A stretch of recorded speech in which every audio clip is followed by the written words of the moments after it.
राम राम. मी Prakash Mahajan and Mahajan YouTube चॅनलसाठी 23 एप्रिलला महाराष्ट्रामध्ये 2 विधानसभा मतदारसंघाच्या पोटनिवडणुकीसाठी मतदान झालं. एक अहिल्यानगर जिल्ह्यात आणि दुसरं बारामतीमध्ये. त्यात बारामती हा मतदारसंघ अत्यंत हाय प्रोफाईल होता, कारण पवाराची पण बाहेरून आलेली एक व्यक्ती अजितदादाच्या निधनामुळे जी जागा रिक्त झाली त्यासाठी उभा होती, ती म्हणजे सुनेत्राताई पवार. नेहमीप्रमाणे पवार साहेबांनी या मतदानापासून दूर राहण्याचा मार्ग शोधला. बरोबर मतदानाच्या एक दिवस आधी ते बीच कँडीमध्ये भरती झाले. प्रकृतीविषयी काही समस्या होत्या, त्या समस्या 22-23ला पूर्ण झाल्या आणि जसंही 23ला बारामतीमधलं मतदान संपलं की 24ला पवारसाहेब पुन्हा आपल्या घरी सिल्वर ओकला आले. पवार साहेबांना सुनेत्राताईंना मतदानच करायचं नव्हतं, कारण सुनेत्राताई बाहेरून आलेल्या आहेत. बाहेरून आलेल्या पवारला शरद पवार कसं मतदान करतील, आणि बरोबर त्यांनी त्या 2-3 दिवसासाठी दुखणं काढलं. कारण सांगता सभेला जावं लागलं असतं. ती सांगता सभा म्हणजे महायुतीची होती, तिथं जायचं नव्हतं. सुनेत्राताईला पाठिंबा नाईविलाजाने दिला, पण मतदान करायचं नव्हतं म्हणून आजारपण काढलं. पवार साहेब, आपली खेळी सगळ्या महाराष्ट्राला माहीत आहे, पण तुम्ही एका मतदान तुमचं नाही झालं म्हणून सुनेत्राताई काही निवडून येण्याच्या थांबणार आहेत का? त्या भरघोस मताने निवडून येतील. पण ह्या निवडणुकीमध्ये मतदान झाल्यानंतर या पवार घराण्याचे चष्मचराग रोहित पवार मतदान त्या अगदी बोटाला शाई लावली, त्याचा फोटो काढून बाहेर येऊन पत्रकार परिषद त्यांनी घेतली आणि काय सांगितलं, सुनेत्राताईला भरघोस मतदान करा.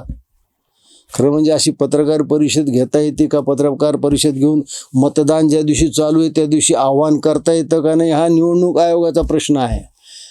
पण रोहित पवारासारख्या धूर्त चाणाक्ष माणसानं असं आव्हान करणं याचे बरेच अर्थ निघू शकतात. एक तर असा अर्थ आहे की सुनेत्राताईच्या गुडबुकमध्ये आता रोहित पवारला जायचं आहे. त्याहूनही रोहित पवारनं नेहमीच्या स्वभावानं, मला वाटतं एकदा संजय राऊत म्हणले होते की शरद पवार समजून घ्यायला 100 जन्म घ्यावं लागतील. मी त्याही पुढे म्हणून जाऊन म्हणतो, रोहित पवारला समजून घ्यायला 1000 जन्म घ्यावं लागतील. शरद पवार साहेब परवडले, पण रोहित पवार परवडत नाही. रोहित पवारनं काय सांगितलं की दादा जर हयात असले असते तर दादा, आणि जर पक्षाचं विलिनीकरण झालं असतं तर दादा 2029ला या महाराष्ट्राचे मुख्यमंत्री झाले असते. कसे झाले असते ते त्यांनी सांगितलं नाही. म्हणजे काहीही करून सुनेत्रा काकीच्या गुडबुकमध्ये येण्याची ही रोहित पवारची धडपड आहे. रोहित पवार साहेब 2004ला ज्यावेळेस संधी होती त्यावेळेस खुद्द शरद पवारांनी कधी त्यांना मुख्यमंत्री होऊ दिलं नाही, त्याच्या बदल्यात 2 कॅबिनेट मंत्रीपद वाढवून घेतले. आता दादा गेल्यावर तुम्हाला हे उशिरा सुटलेलं सांगपण आहे का की दादा 2000 असले असते 2029ला मुख्यमंत्री झाले असते? रोहित पवार कुणाला बनवता हो? आणि आता खरी गंमत सुरू झालेली आहे की बारामतीमध्ये या पवार घराण्याची यादी सुरू झाली. जय पवारनं तर जाहीर केलं 2029ला मीच उमेदवार आहे, लोकांच्या मनात आहे मी उभं राहावं. तिकडे युगेंद्र पवारने जाहीर केलं. रोहित पवार तर नेहमी निवडणुकीसाठी तयारच असतात.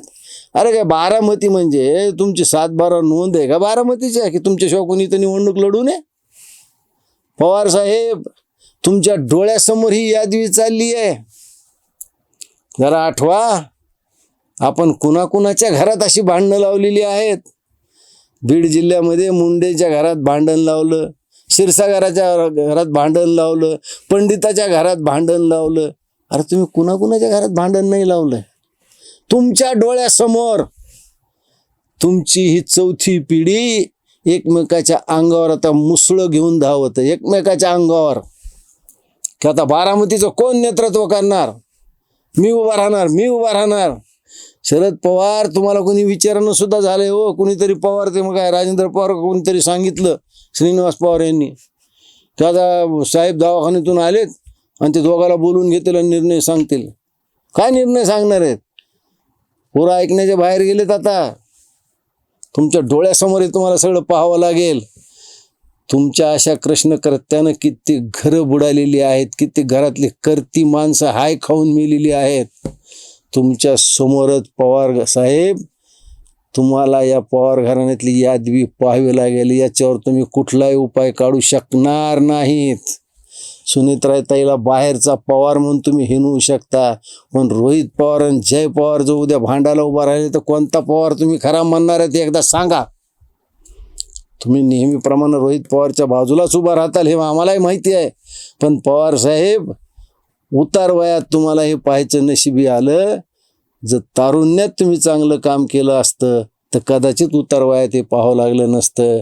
आणि पवार साहेब, उठता बसता लोकशाहीचा जयघोष करणारे तुम्ही, संविधानाचे गोडवे गाणारे तुम्ही, शाहू फुले आंबेडकरांचं नाव घेणारे तुम्ही, मला सांगा, तुम्हाला ज्या वेळेसपासून मतदानाचा अधिकार मिळालेला आहे त्या दिवसापासून तुम्ही सतत मतदान करत आलात.